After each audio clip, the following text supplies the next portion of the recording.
Salut les amis, aujourd'hui on va parler d'un film français, Zoulou, réalisé et écrit par Jérôme Salle, dont je peux vous citer deux autres films, parce que je n'ai vu que deux autres de lui-même. Il s'agit de Largo Winch 1 et 2.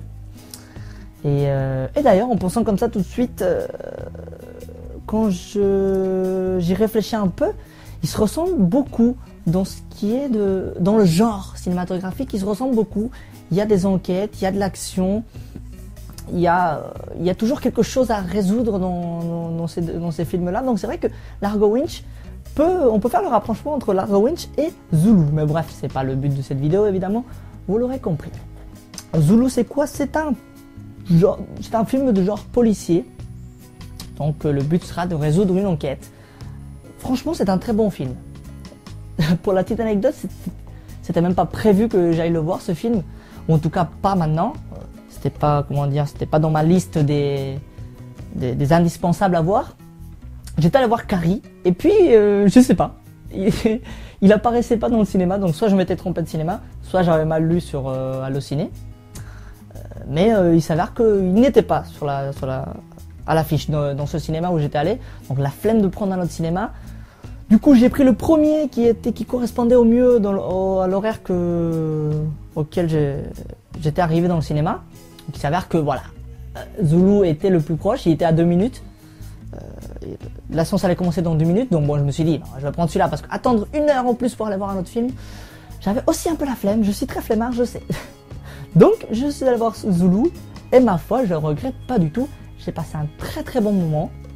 Il y a de l'action, il y a un peu d'érotisme, il y a des personnages attachants, convaincants, pour lesquels on a de l'empathie. Oui, j'aime bien ce mot, mais voilà, j'aime bien avoir de l'empathie pour les personnages. Quoi d'autre? De l'humour, une intrigue qui tient la route. Donc quoi demander de plus, sérieux? Voilà, le film vraiment a tous les ingrédients pour plaire. En tout cas, que vous aimez ou pas le genre policier, parce que c'est vrai que c'est pas trop non plus ma came, mais voilà, vraiment il y a de l'action, il y a une belle petite histoire, il y a une profondeur dans les personnages. Il y a vraiment toujours un lien, tout est vraiment bien lié, tout est vraiment bien ficelé entre les personnages, l'enquête, leur histoire antérieure, le présent. Donc vraiment tout est extrêmement bien ficelé. Donc de ce point de vue-là, c'est vrai qu'en termes de scénario, j'ai très peu de choses à dire. Ça coule de source, je sais, c'est mon expression du moment, je sais pas pourquoi. Il faut que ça coule de source quoi. Et là, ça coule vraiment de source. Le scénario. Le film se passe en Afrique du Sud. Tout va commencer à cause du meurtre d'une jeune femme.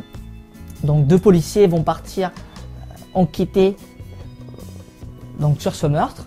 Essayer de trouver le meurtrier parce que la jeune femme était quand même complètement défigurée. C'était assez brutal. Donc ils partent enquêter sur ce meurtre, suivant quelques pistes qu'ils ont par-ci par-là. Et au fur et à mesure de leur enquête, ils vont se trouver en plein milieu de trafic de quelque chose, je ne vais pas vous dire, de meurtre d'enfants, et en même temps des événements qui concernent leur vie privée. Donc que ce soit du côté de l'un ou de l'autre des 2 policiers, vu que nous allons suivre 2 enquêteurs, 2 policiers. D'un côté nous avons Ali, incarné par Forest Whitaker, qu'on retrouve d'ailleurs récemment dans Le Majordome de Lee Daniels. Très joli film d'ailleurs que je vous invite à aller voir. Et de l'autre côté nous avons Brian. Ce nom ça me fera toujours rire parce qu'on retrouve des Brian partout. C'est Brian par-ci, Brian par-là. Dans beaucoup de films il y a des Brian. Donc voilà, je sais pas, c'est un nom qui est très récurrent dans le cinéma et d'ailleurs dans les jeux vidéo aussi. Il y a beaucoup de Brian. Enfin bref, je sais pas pourquoi, ça me fait rire moi ça me fait rire. Donc Brian incarné par Orlando Bloom, que franchement j'ai pris plaisir à découvrir.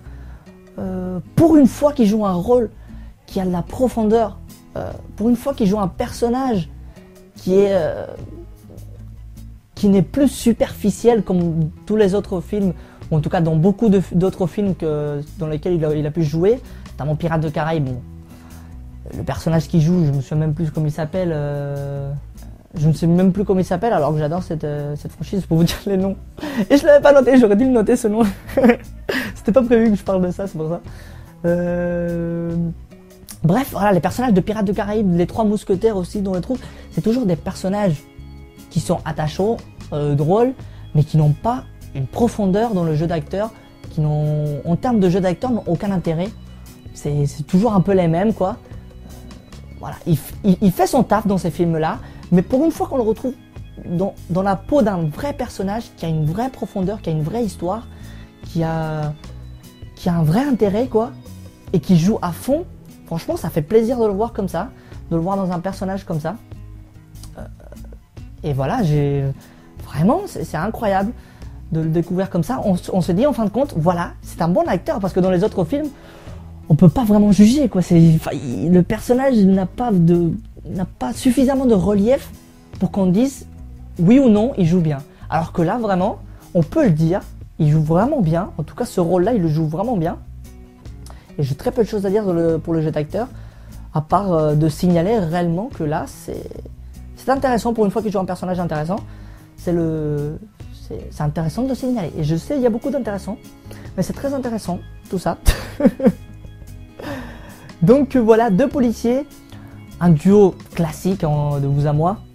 D'un côté, nous avons Ali, le policier black, qui reste très posé sur lui-même, très réfléchi, qui a une relation de famille assez proche, notamment avec sa mère, sa sœur. Non, il n'a pas de sœur d'ailleurs, je me suis trompé avec une autre sœur dans le personnage. Enfin bref, avec sa mère notamment. Donc c'est vraiment le personnage posé du duo, qui réfléchit, qui n'a pas la tête en l'air, et qui dirige ce duo. Et de l'autre côté, nous avons un peu le personnage cliché limite, quoique c'est joué vraiment à fond, du personnage j'en ai rien à foutre, je baise tout ce qui bouge, je vis au jour le jour, je suis alcoolique. C'est vraiment à fond ce personnage là. Donc ils ont mis tous les stéréotypes, tous les clichés du flic, j'en ai rien à battre, sur ce personnage de Brian. Et ma foi, ça fait un joli mélange, très sympathique. Encore une fois, j'accentue sur ce fait-là, il joue drôlement bien le personnage.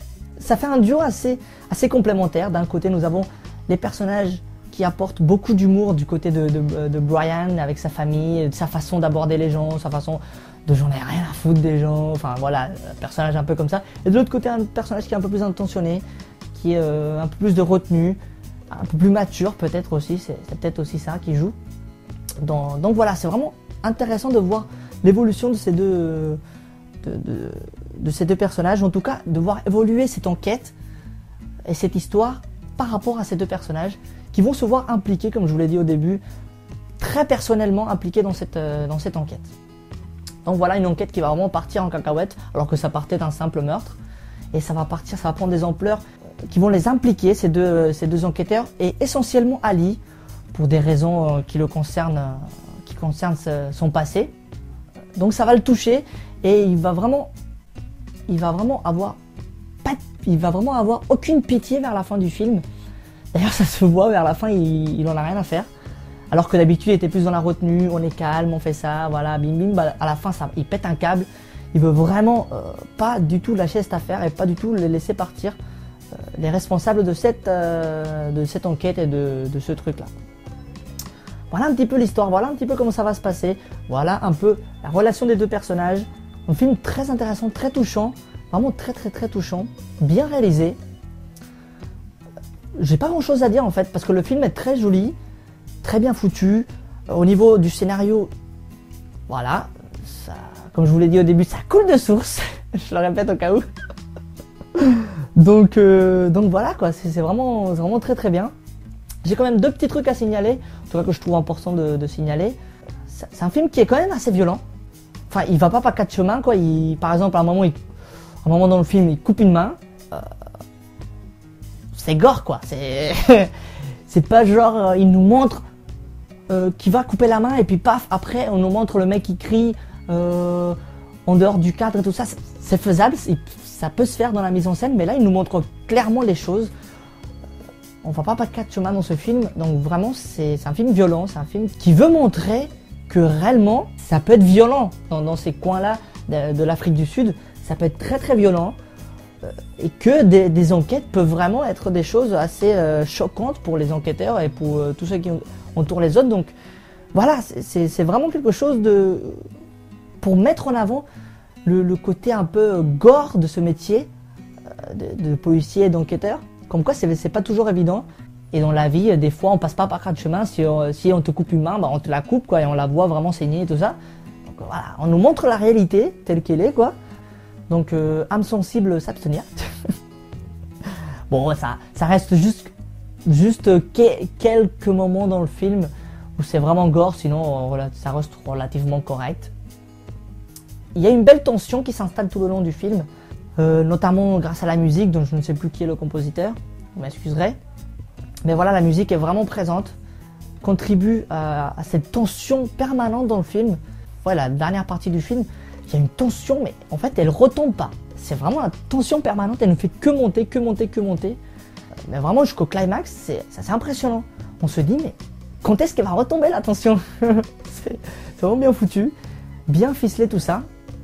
Donc, j'ai pas grand-chose à dire sur la mise en scène et tout ça. Juste un petit détail concernant la réalisation. Les scènes, évidemment, d'action sont tournées avec caméra à l'épaule. Vous allez croire qu'au final, moi, je déteste la caméra à l'épaule, alors que pas du tout. Enfin, en soi, la caméra à l'épaule, je trouve ça d'une utilisation, lorsqu'elle est bien utilisée, très intéressante. Un objet de mise en scène, ou en tout cas un outil de mise en scène très puissant et très intéressant, lorsqu'il est bien employé. Mais j'ai l'impression, et ce film, enfin voilà, c'est pas le seul à le faire, hein, on est d'accord, mais c'est toujours dans la surexploitation de la caméra à l'épaule, et la surexploitation des plans très courts. J'en avais déjà parlé sur Capitaine Phillips, je crois, si je ne m'abuse. Et dans cette vidéo, c'est un peu la même chose.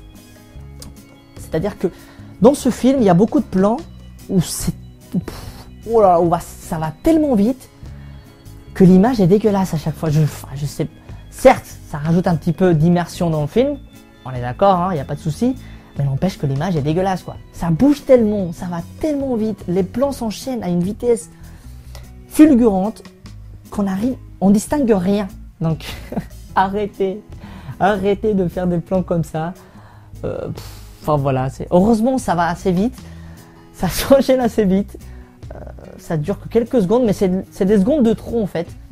Et que je trouve aurait pu être faite d'une autre façon, ou en tout cas d'une façon un peu plus posée. Parce qu'en soi, utiliser la caméra à l'épaule pour faire des scènes d'action comme ça, c'est pas une mauvaise idée, mais pourquoi pousser à l'extrême? Pourquoi il faut qu'il y ait des mouvements vraiment où on ne voit absolument rien? Pourquoi quoi? Ça je comprends pas, c'est vraiment...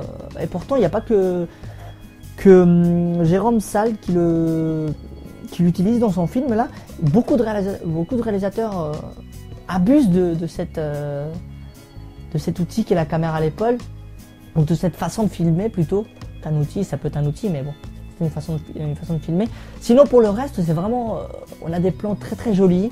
On nous montre une Afrique du Sud. D'ailleurs, j'ai lu qu'à certains endroits où ils ont pu filmer, c'était quand même assez chaud. Donc on peut quand même tirer notre chapeau, parce que ils ont vraiment filmé dans des endroits très très chauds d'Afrique du Sud.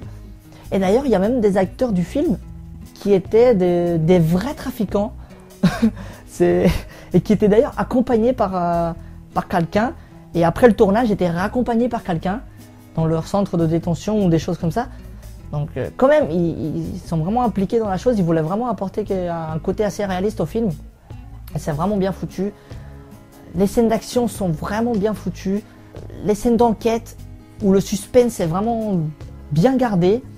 Il y a juste un petit bémol pour ce qui concerne l'écriture, le scénario, c'est qu'en fait, il n'y a pas réellement de suspense en fait. Il n'y a pas de...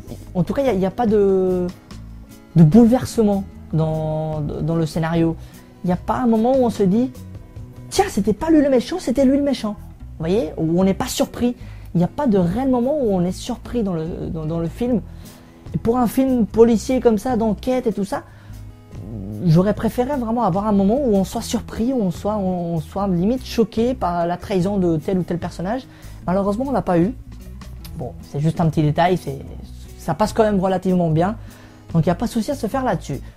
Écoutez, Zulu reste quand même un très bon film que je vous conseille d'aller voir. Vous allez passer un bon moment dans la salle. C'est tout ce que je peux vous dire. Et c'est tout ce que je vous souhaite d'ailleurs. D'ici là, on se retrouvera pour une prochaine vidéo très bientôt. J'espère que celle-ci vous aura plu. Allez voir Zulu, ça vaut le coup. Oh, le jeu de mots de fou là.